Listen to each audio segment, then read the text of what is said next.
Ketua DPD RI Irman Gusman memuji nasionalisme Mochtar Yadi karena apa yang dilakukan Mochtar Yadi didedikasikan untuk bangsa Indonesia. Bahkan Lipo Group mencari uang di luar negeri untuk membangun di Indonesia. Hal senada juga diungkapkan Ketua DPR periode 2004-2009, Ginanjar Kartasasmita.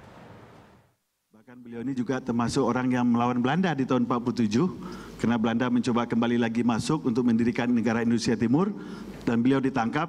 Oleh karena itu beliau dikirim ke Tiongkok dan beliau sekolah, dan setelah kembalinya Indonesia beliau bergabung lagi. Inilah seorang nasionalisme Pak Mochtar. Pantas negara ini memberikan bintang jasa pada bulan Agustus yang lalu. Jadi beliau buat saya adalah seorang manusia yang komplit, dan mudah-mudahan apa yang beliau lakukan ini dan bukunya menjadi inspirasi buat kita semua, inspirasi buat bangsa Indonesia, bahwa pengusaha itu adalah bagian daripada pembangunan nasional kita.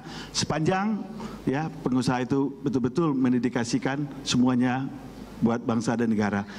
Inilah yang menurut saya membedakan Pak Mochtar dengan yang lain. Sebagian dari kita banyak melakukan diversifikasi usaha, bahkan uang yang ada di sini bahkan berkembang di luar. Tapi saya melihat Lipo Group itu mencari uang dari luar, dilakukan rate segala macam, tapi uangnya itu dimasukkan dan dikembangkan Indonesia. Itulah menurut saya seorang nasionalisme pengusaha yang sejati. Pak Mochtar sebagai seorang entrepreneur, seorang manajer, tapi juga seorang yang visioner. Begitu sudah kita dengar. Yang ingin saya tampilkan sedikit di sini adalah kita juga sudah memahami bahwa beliau cinta kepada bangsa dan negara ini. Kalau tidak sama, pasti lebih besar daripada kita semua. Sehingga beliau saya lihat karena dari rekam jejaknya, menjadi Dewan Penyantun UI, membuat riset nanoteknologi yang tujuannya adalah untuk bagaimana bisa mengatasi masalah kanker misalnya. Itu semua dasarnya adalah idealisme.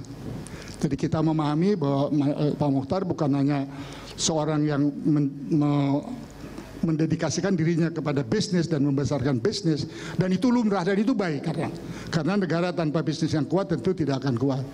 Tapi beliau juga memiliki idealisme, dan idealisme itu ditunjukkan misalnya dengan mengembangkan jaringan rumah sakit, membangun pendidikan.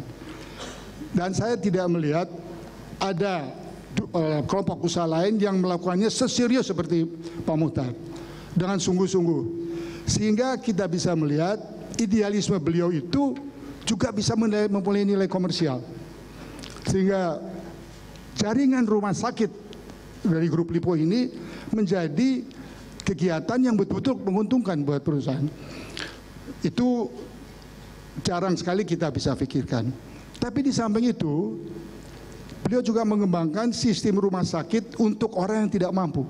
Saya sudah mengunjungi salah satu rumah sakitnya, rumah sakit umum daerah, di mana pasiennya hanya